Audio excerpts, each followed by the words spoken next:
이 시간 우리 다 같이 하나님의 말씀 구약성경 열왕기상 19장 9절부터 18절의 말씀 다 같이 보시겠습니다. 구약성경 열왕기상 19장 9절부터 18절까지 말씀입니다. 제가 가지고 있는 성경책 구약성경 549쪽입니다. 다 찾으신 줄 알고 한 절씩 교독하도록 하겠습니다. 열왕기상 19장 9절입니다. 엘리야가 그곳 굴에 들어가 거기서 머물더니 여호와의 말씀이 그에게 임하여 이르시되 엘리야야 네가 어찌하여 여기 있느냐? 그가 대답하되 내가 만군의 하나님 여호와께 열심히 유별하오니 이는 이스라엘 자손이 주의 언약을 버리고 주의 제단을 헐며 칼로 주의 선지자들을 죽였음이오며 오직 나만 남았거늘 그들이 내 생명을 찾아 빼앗으려 하나이다. 11절 여호와께서 이르시되 너는 나가서 여호와 앞에서 산에 서라 하시더니 여호와께서 지나가시는데 여호와 앞에 크고 강한 바람이 산을 가르고 바위를 부수나 바람 가운데에 여호와께서 계시지 아니하며 바람 후에도 지진이 있으나 지진 가운데도 여호와께서 계시지 아니하며 또 지진 후에 불이 있으나 불 가운데에도 여호와께서 계시지 아니하더니 불 후에 세미한 소리가 있는지라. 엘리야가 듣고 겉옷으로 얼굴을 가리고 나가 굴 어귀의 섬에 소리가 그에게 임하여 이르시되 엘리야야 네가 어찌하여 여기 있느냐? 그가 대답하되 내가 만군의 하나님 여호와께 열심히 유별하오니 이는 이스라엘 자손이 주의 언약을 버리고 주의 제단을 헐며 칼로 주의 선지자들을 죽였음이오며 오직 나만 남았거늘 그들이 내 생명을 찾아 빼앗으려 하나이다. 여호와께서 그들에게 이르시되 너는 내 길을 돌이켜 광야를 통하여 다메섹으로 가서 이르거든 하사엘에게 기름을 부어 아람 왕이 되게 하고 너는 또 님시의 아들 예후에게 기름을 부어 이스라엘의 왕이 되게 하고 또 아벨 무올라 사밧의 아들 엘리사에게 기름을 부어 너를 대신하여 선지자가 되게 하라. 하사엘의 칼을 피하는 자를 예후가 죽일 것이요 예후의 칼을 피하는 자를 엘리사가 죽이리라. 그러나 내가 이스라엘 가운데 7,000명을 남기리니 다 바알에게 무릎을 꿇지 아니하고 다 바알에게 입맞추지 아니한 자니라. 아멘. 아멘.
벌써 2월 달이 되었습니다. 아마 여러분들 중에서 아직까지도 집에 달력을 뒤로 띠끼지 않으신 분 계실 거예요. 예? 세월은 참으로 빠릅니다. 오늘은 특별히 입춘이라고 이야기하죠. 입춘. 제가 어렸을 때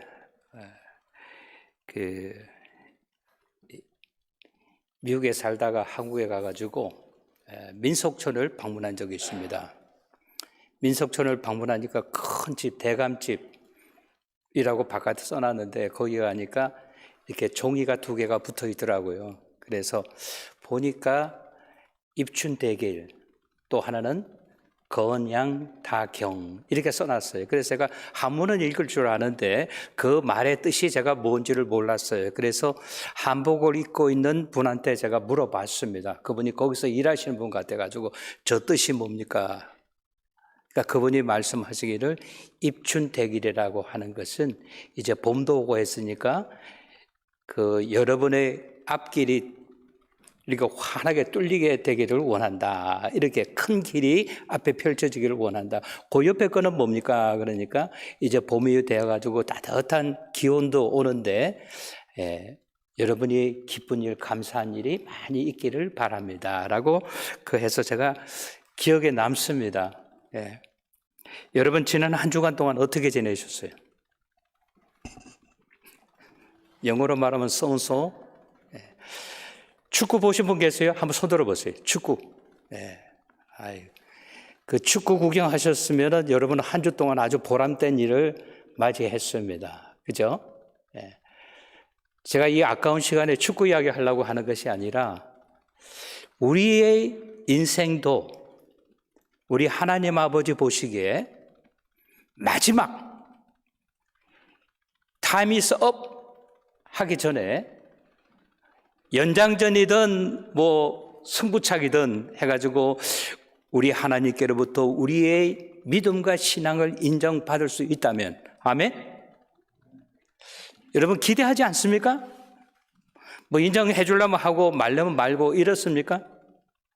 그렇잖아요. 우리가 이 세상 살면서 하나님을 사랑한다고 이야기하고 우리가 사명자로 살아간다고 이야기를 하지만은 우리 자신을 한번 이렇게 돌아볼 때 자랑할 것이 없어요. 부끄러워요. 그런 반면에 우리들에게 있어서 삶의 위기라고 하는 것은 계속해서 우리에게 다가옵니다. 오늘 성경에 보면요, 엘리야 선지자도 어떻게 보면 일생 최고의 위기를 맞이하였습니다. 그는 누구입니까? 우리가 잘 아는 것처럼 그는 아세라의 선지자 400명하고 바알의 선지자 450명, 토탈 850명의 선지자를 기손이라고 하는 곳에서 무찔렀어요. 그러고 난 다음에 오늘 본문 말씀 봐주세요. 열왕기상 12장 1절부터 8절을 제가 읽어 가겠습니다. 아합이 엘리야가 행한 모든 일과 그가 어떻게 모든 선지자들을 칼로 죽였는지 이사벨에게 말하니, 이사벨은 누굽니까? 아합 왕의 황후입니다. 이사벨이 사신을 엘리야에게 보내어 이르되 내가 내일 이맘때에는 반드시 내 생명을 저 사람들 중에 한 사람의 생명과 같게 하리라. 그렇게 하지 아니하면 신들이 내게 벌 위에 벌을 내림이 마땅하니라 한지라 라고 이야기하고 있어요. 이 말은 무슨 말인가 하면 엘리야 선지자에게 무엇이 왔다고 하는 거예요? 자기 일생의 최대의 삶의 위기가 다가왔다라고 하는 거예요. 사랑하는 성도 여러분, 우리가 알아야 되는 것은 우리에게는 항상 위기가 다가옵니다. 그러면 우리는 우리의 삶의 위기를 어떻게 극복할 수 있겠는가? 어떻게 우리는 이길 수 있겠는가? 이것이 우리들에게 주어진 숙제라고 하는 것입니다. 어떤 사람은 위기를 닥치게 됐을 때 위기를 잘 이김으로 말미암아 위기는 곧 무엇이다? 기회라고 이야기하고 있어요. 위기를 기회로 만드는 사람, 그런 사람이 있는가 하면 위기에서 모든 것을 포기하는 사람들이 있다고 하는 것입니다.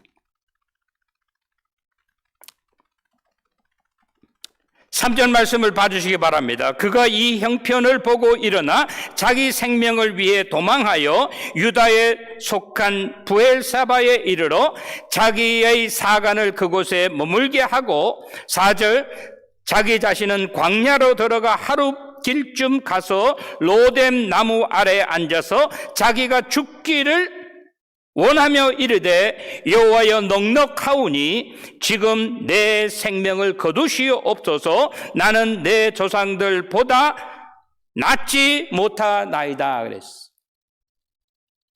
오늘 이 말씀을 우리에게 뭘 가르쳐주고 있는가 하면 엘리야는 여태까지 없었던 삶의 최대의 위기를 맞이했다라고 하는 거예요.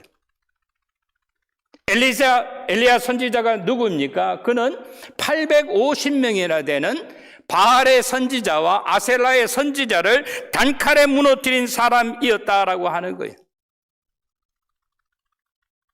그런 가운데 그에게도 삶의 위기가 다가왔다고 하는 거예요.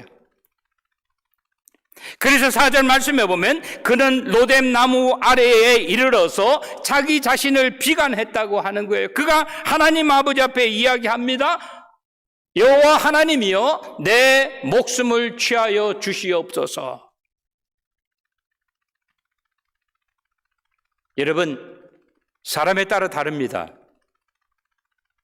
어떤 사람에게는 육신의 위기를 만나게 되고 어떤 사람은 영적 위기를 만나게 되고 어떤 사람들은 사업체의 위기를 만나게 된다라고 하는 거예요. 그때 여러분들은 어떻게 이기시겠습니까? 어떻게 여러분 탈출구를 찾겠습니까? 라고 하는 거예요. 저는 오늘 본문의 말씀을 하나님의 음성을 듣고 있는가 따라하시기 바랍니다. 나는 하나님의 음성을 듣고 있는가? 삶의 위기를 만날 때 가장 중요한 것은 뭔가 하면요, 우리가 사모해야 할 것이 있다고 하는 거예요. 그것은 돈도 아니고 그것은 사람이 나에게 주는 삶의 경험도 아니라고 하는 거예요. 특별히 믿는 사람만이 사모해야 하는 것이 있는데 그것이 뭔가 하면은 하나님의 음성을 들을 수만 있다고 한다면은, 아멘? 희망이 있겠어요, 없겠어요? 희망이 있습니다, 여러분. 오늘 우리는 본문 말씀을 통해서 첫 번째 생각해야 되는 것은 호렙산에 임시나마 잠깐이라도 거하는 엘리야의 모습을 생각해야 된다라고 하는 거예요. 8절 말씀에 보면 호렙산이라고 하는 것은 누구의 산입니까? 8절은 우리들에게 이렇게 이야기합니다. 이에 일어나 먹고 마시고 그 음식물의 힘을 의지하여 40주야를 가서 어디? 하나님의 산 호렙에 이르니라. 여기 호렙산은 어떤 산인가 하면 일명 말하기를 하나님의 산이라고 이야기합니다. 하나님의 산이라고 하는 말의 뜻이 무엇일까요? 여호와께서 거하시는 곳이다라고 하는 거예요. 하나님의 산이라고 하는 것은 문제가 있는 사람들이 하나님 아버지 앞에 뭐 하는 곳이에요? 자기의 사정과 처지와 형편을 고하는 곳이다라고 하는 거예요. 하나님의 산 호렙이라고 하는 호렙산이라고 하는 이 의미는 어떤 의미인가 하면 하나님의 사람들이 하나님 아버지 앞에 자기의 기도 제목, 자기의 문제를 내어놓게 될 때 어떻게 하시는 것이다? 응답하시는 것이다. 아멘. 사랑하는 성도 여러분, 나는 나 자신에게 한번 물어봐야 됩니다. 무엇을 물어봅니까? 나는 삶의 위기를 만나게 될 때에 하나님의 음성을 듣기를 사모하였는가라고 하는 거예요. 나는 삶의 위기를 만나게 될 때 하나님 아버지 앞에 나와서 기도하고 있는가라고 하는 것이에요. 엘리야 선지자는 로뎀 나무 아래서 자기를 비관하였습니다. 그때 하나님의 천사가 그를 흔들어 깨웁니다. 6절 보니까 뭐라 그랬어요? 일어나 먹으라. 그가 눈을 떠 보니까 그 앞에는 숯불에 구운 떡과 마실 물이 있었다라고 이야기하고 있어요. 천사의 음성을 듣고 그는 구운 떡과 물을 마신 후에 또 들어 누웠다라고 이야기합니다. 그때 7절 말씀을 보니까 천사가 와서 그를 어루만졌다라고 이야기합니다. 그러면서 음성을 들려줍니다. 일어나 먹으라. 네가 갈 길을 다 가지 못할까 하노라.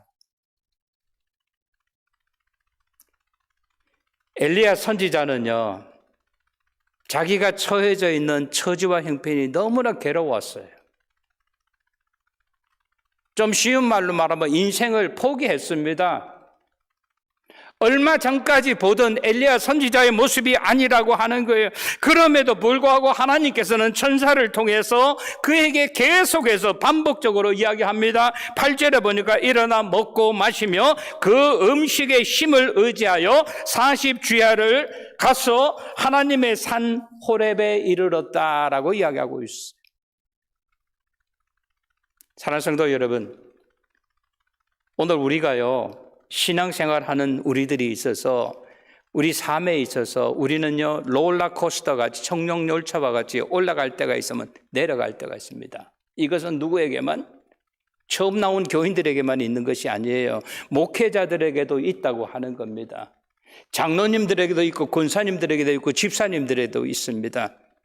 이거는 누구에게 있어요? 사명자에게 누구에게든지 있을 수 있다고 하는 거예요. 평신도들에게 얼마든지 있을 수 있다고 하는 거예요. 그때 우리들은 어떻습니까? 엘리야 선지자도 죽겠다고 이야기하는데 하나님 날 좀 데려가십시오. 괴로워서 못 살겠습니다. 저들이 내 목숨을 취하려고 합니다. 내 마지막의 모습이 이것이 뭡니까? 이렇게 생각할 수 있어요. 그러나 하나님은 어떻게 했습니까? 누구를 사랑했어요? 엘리야 선지자를 사랑하고 그를 포기하지 않았다라고 하는 거예요. 아멘? 사랑하는 성도 여러분, 우리가 힘든 일을 만나게 될 때 그것이 영적인 문제든 육적인 문제든 나는 다 포기하고 집어 던지고 싶을 때 누구는 나는 포기해도 하나님은 나를 포기하지 않는다라고 하는 거예요. 왜? 우리는 하나님의 자녀이고 백성이기 까닭이에요. 아멘? 9절부터 11절을 보면 하나님께서 엘리야에게 직접적으로 다이렉트 그에게 음성을 들려주시는데 몇 번? 4번이나 음성을 들려주셨다라고 하는 거예요. 9절 말씀 보세요. 엘리야가 그곳 굴에 들어가 거기서 머물렀더니 여호와의 말씀이 그에게 임하여 이르시되 엘리야야 네가 어찌하여 여기 있느냐라고 하는 거예요. 다시 말하면 무슨 말인가 하면 그가 서 있는 이 굴은 It's not belong to you. 너가 서 있을 곳이 아니다라고 하는 거예요. 너는 뭐 하는 사람이야? 한창 일을 해야 하는 그 시간, 그 나이에 여기서 What are you doing? 너는 지금 웨스팅 타임 하고 있다 이 말입니다. 그가 그 말에 답변을 합니다. 10절 그가 대답하되 내가 만군의 하나님 여호와께 열심히 유별하오나 이는 이스라엘 자손이 주의 언약을 버리고 주의 제단을 헐며 칼로 주의 선지자들을 죽였음이오며 오직 나만 남았거늘 그들이 내 생명을 찾아 빼앗으려 하나이다. 여기서 이야기하는 것이 뭔가 하면 첫 번째 키포인트는 뭐예요? 나만 남았습니다. 그 앞에는 뭐예요? 나는 여호와 하나님에 대해서 유별했습니다라고 하는 거예요. 내가 내 삶을 이렇게 돌아볼 때 내가 하나님 아버지 앞에 그렇게 농땡이 부리지 않았는데 나는 믿는다고 믿었는데 나는 한다고 했는데 하나님 옆에 있는 사람들을 보니까 이스라엘 자손들을 보니까 그들은 하나같이 주의 언약을 버렸습니다.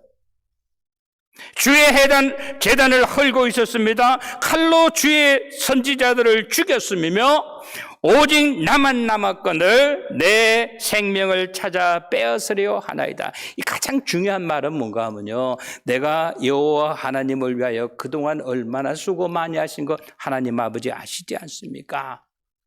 그러나 지금은 옛날 그런 때가 아닙니다. 저들이 나를 죽이려고 하기 때문에 나 혼자 남아서 내 생명을 찾아 빼앗으려 하기 때문에 쉬운 말로 말하면 내가 도망왔습니다라고 하는 거예요. 오늘 이것이 누구의 모습이 사람들의 모습이라고 하는 거예요. 우리는요, 저 사람의 이름을 생각합니다. 김정일. 저 사람이 과거에 어떤 사람인가 생각하면서 그 사람을 보는데 우리 사람들은 그렇지 않다고 하는 거예요. 오늘 하나님 아버지 앞에 쓰임받았던 사람이라 할지라도 내일은 하나님을 원망하고 저주할 수 있다고 하는 거예요. 그것이 누구의 모습이에요? 나의 모습일 수 있다라고 하는 거예요. 두 번째, 그가 하나님의 음성을 듣습니다. 11절에 보니까 여호와께서 이르시되 너는 나가서, 여기 있지 말고 나가서 여호와의 앞에서 산에 서라 하시더니 여호와께서 지나가시는데 여호와 앞에 크고 강한 바람이 산을 가르고 바위를 부수나 바람 가운데서도 중요한 단어가 있습니다. 여호와께서 계시지 아니하였더라. 오늘 엘리야 선지자가 느끼는, 체험하는 것은 엄청난 체험입니다. 바람이 얼마나 센가 하면은 산이 갈라지고, 또 오늘 본문에서 이야기하지 않습니까? 바위가 부서지고 한 번도 체험하지 못했어요. 그리고 이야기합니다.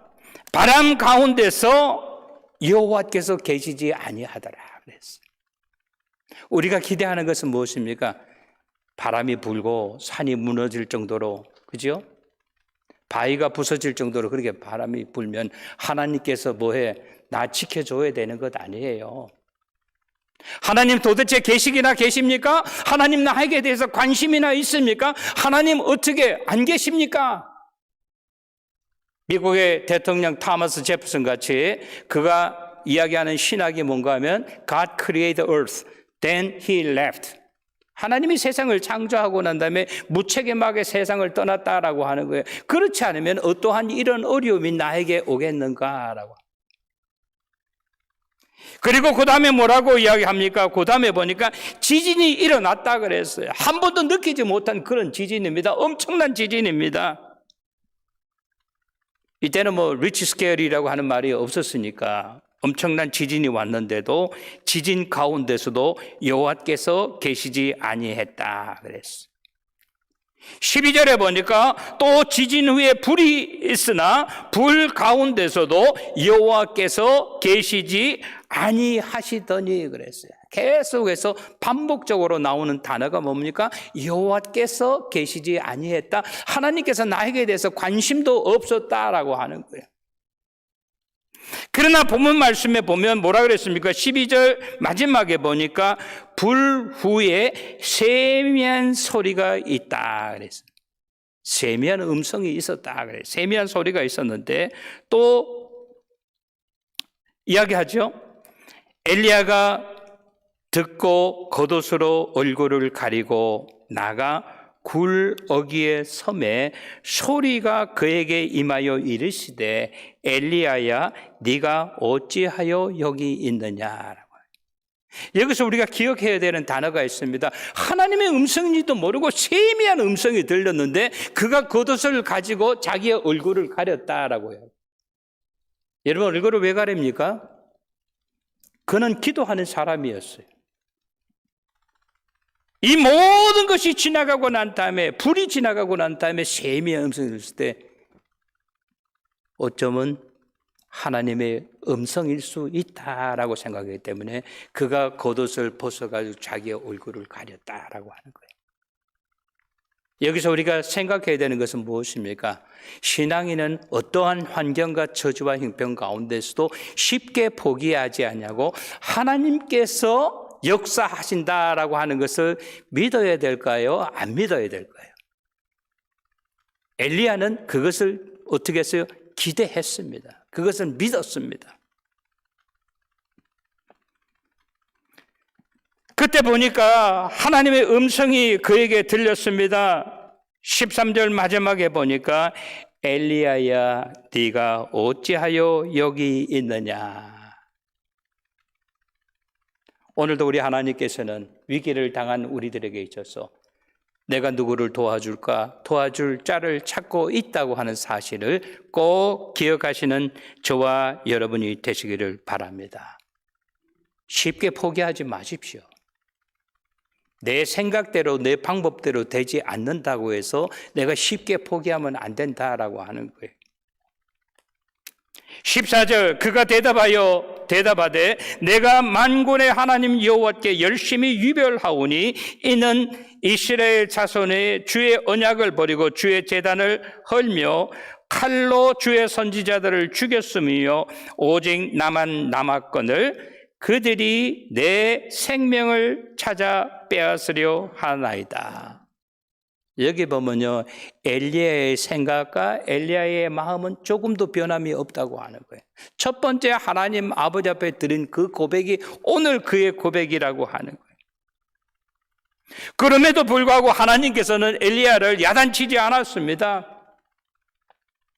네 번째 하나님의 음성이 그에게 들렸는데 15절에 보니까 여호와께서 그에게 이르시되 너는 내 길을 돌이켜 광야를 통하여 다메섹에 가서 이르거든 하사엘에게 기름을 부어 아람의 왕이 되게 하라 그랬어. 여기서 중요한 단어가 뭔가 하면요, 우리가 어떤 일을 하다가 잘못된 판단으로 엉뚱한 곳으로 가면은 갖는 것만큼 다시 돌아와야 된다라고 하는 사실입니다. 그때 하나님께서 말씀하십니다. 뭐라고 말씀하십니까? 너는 네 길을 돌이켜 왔던 곳으로 돌아가라. 그리고 광야를 통하여 다메섹에 가서 하사엘을 만나거든 그에게 기름을 부어 아람의 왕이 되게 하라라고 하는 거예요. 하나님이 그에게 무엇을 줘요?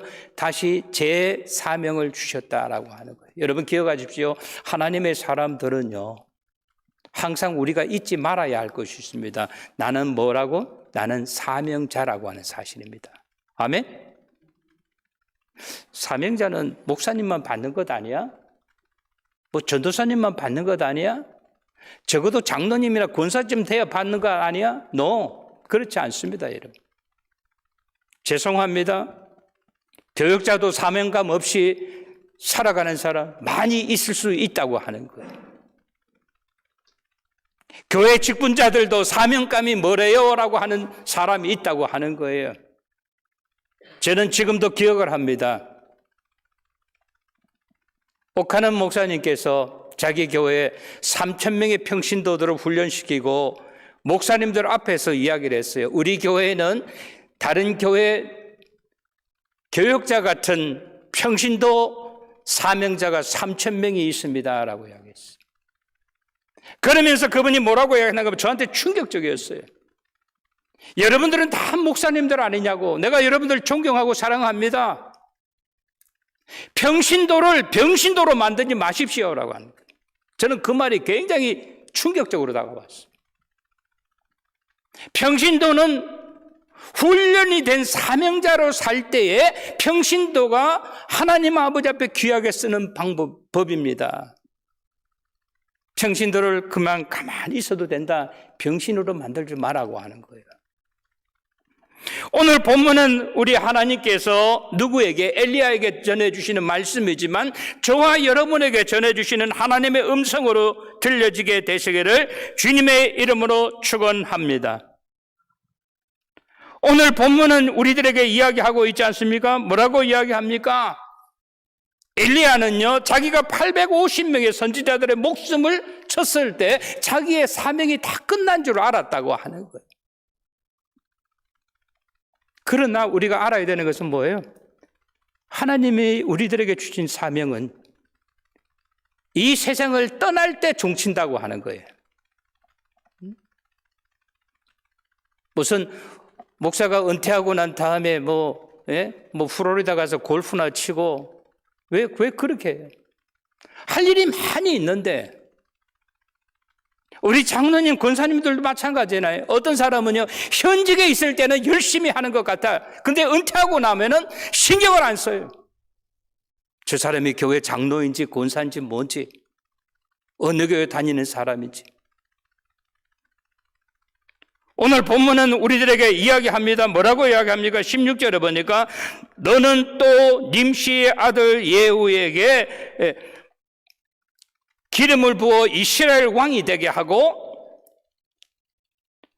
또 아벨 무홀라 사벳의 아들 엘리사에게 기름을 부어 너를 대신하여 무엇이 되게 하라? 선지자가 되게 하라. 제가 오늘 이 말씀을 준비하면서요, 우리 다 알잖아요, 그죠? 우리 교회 후임자 구하고 있는데 이게 쉽지가 않아요.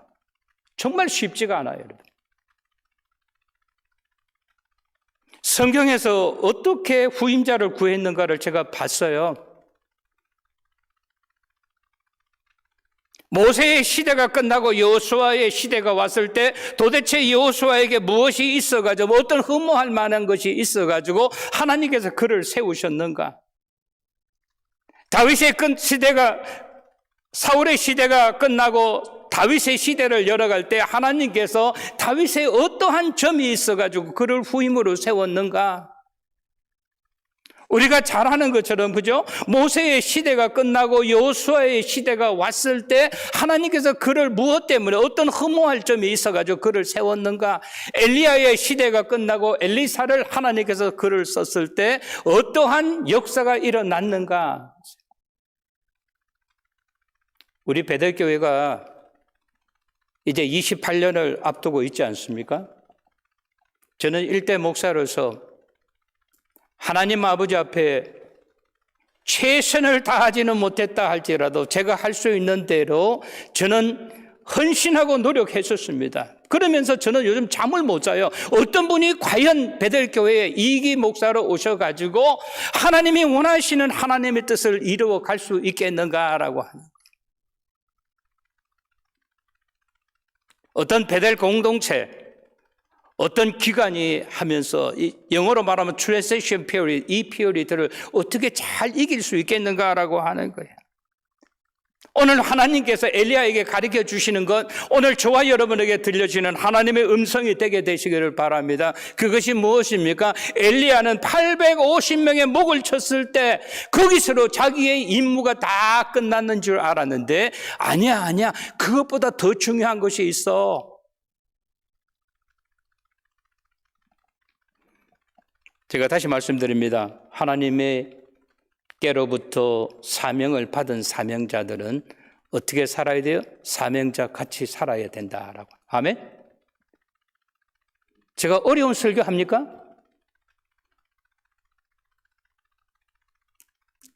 초심을 버리면, 잊어버리면 하나님이 버린다라고 하는 사실입니다. 오늘 엘리야의 생각은 내 할 일이 없는 줄 알았는데 하나님께서 말씀하십니다. 아니야, 너에게 더 중요한 일이 있다. 왔던 길을 다시 돌아가라. 그리고 내가 너에게 맡겨주는 일을 감당하라. 그게 뭐예요? 아람의 왕을 세우는 일에, 이스라엘의 왕을 세우는 일에, 그를 안수하고 기름 붓는 일에, 네 후임을 구하는 일이 여태까지 했는 것보다 더 중요할 수 있다라고 하는 거예요. 그러면서 17절에 보니까 뭐라고 이야기합니까? 아사엘의 칼을 피하는 자를 예후가 죽일 것이요 예후의 칼을 피하는 자가 엘리사가 죽일 것이라. 18절 마지막으로 이야기하는 것이 있습니다. 그러나 내가 이스라엘 가운데서 몇 명을 7,000명을 그 7,000명을 남겼는데 그들은 누구입니까? 바알에게 입맞추지 아니했고 바알에게 무릎을 꿇지 아니한 자다라고 이야기합니다. 사랑하는 성도 여러분, 아까 제가 말씀드렸습니다. 한국과 호주의 축구가 중요한 것이 아니라 저는 우리들의 마지막의 삶이 하나님 아버지께서 인정해 주시는 삶이 되시기를 주님의 이름으로 축원합니다. 역전골을 집어넣는 것처럼 옆에 있는 사람들이요, 그 사람에 대해서 관심도 주지 않아요. 그 사람에 대해서 기대하지도 않아. 그러나 그가 최선을 다함으로 말미암아 누구에게? 하나님 아버지 앞에 인정받는다고 한다면 그것을 뭐라고 해야 합니까? 역전골이라고 극장골이라고 이야기합니다. 오늘 말씀 정리합니다. 사랑하는 성도 여러분, 오늘 본문 말씀은 저와 여러분에게 이야기합니다. 뭐라고 이야기합니까? 2024년도 우리는 참으로 어렵고 힘겨운 때를 지나가고 있다고 하는 거예요. 이 문제를 어디서부터 시작해야 될까요? 오늘 성경은 우리들에게 이야기합니다. 너는 하나님의 음성을 기대하고 있는가라고 하는 거예요. 아멘? 우리가 하나님의 음성을 기대한다고 한다면요, 하나님께서는 반드시 하나님의 백성들의 기도를 들어 응답해 주신다고 하는 사실을 기억하시는 저와 여러분이 되시기를 바랍니다. 어느 부모가 자기 아이들, 손자, 손녀 막 살아도 좋다고 하는 사람은 아무도 없어요. 될 수 있으면 잘 살아야지. 될 수 있으면 어떻게 하나님 아버지 앞에 존귀하게 세상 사람들 앞에 칭찬받으면서 살아야 되지. 나는 못 살아와서 너희들만은 제발 제대로 살아라. 할 수만 있거든 네 부모라도 밟고 가라 라고 하는 것이 우리 부모들의 그런 심정 아니겠습니까? 사랑하는 성도 여러분, 하나님의 음성을 듣기를 원하십니까? 여러분의 삶의 위기를 만났다고 생각하십니까? 그러면 여러분 어떻게 해야 되겠어요? 하나님의 응답은요, 아무에게나 그저 뭐 떡난 하나 주는 게 아니잖아요. 하나님의 응답을 사모하는 사람에게 전해준다고 하는 사실. 그래서 우리는 어떻게 됩니까? 기도하는 시간을 따로 가져야 된다라고 하는 거예요. 마지막으로 한 가지 더, 하나님의 음성을 우리가 들었다고 한다면은 우리는 하나님의 음성에 즉각 순종하시는 저와 여러분이 될 때에 우리의 위기가 변하여 곧 기회가 된다라고 하는 거예요. 모든 사람이 손뼉 쳐주는 극장골, 역전골, 그런 멋진 삶을 사시는 저와 여러분 모두가 되시기를 주님의 이름으로 간절히 축원합니다. 좋으신 우리 하나님 아버지, 하나님 아버지의 은혜와 사랑을 감사드리고 또한 감사를 드립니다. 하나님께서 사명자에게 주어진 그 사명, 잠시도 한 시간도 잊지 아니하고 늘 기억하며 살아가는 우리 모두 되게 하여 주시옵소서. 힘들고 어려운 일을 만날 때마다 우리는 세상적으로 이 문제를 해결하지 아니하고 하나님 아버지 앞에 나와서 하나님 아버지 앞에 호렙산 하나님의 산에서 하나님 아버지 앞에 기도함으로 말미암아 응답받는 귀한 역사 있게 하여 주시옵소서. 위기를 위기로만 남겨두지 아니하고 위기를 곧 기회로 만드는 우리 모두 되게 하여 주시옵소서. 예수님의 이름 받들어 감사하며 기도드리옵나이다. 아멘.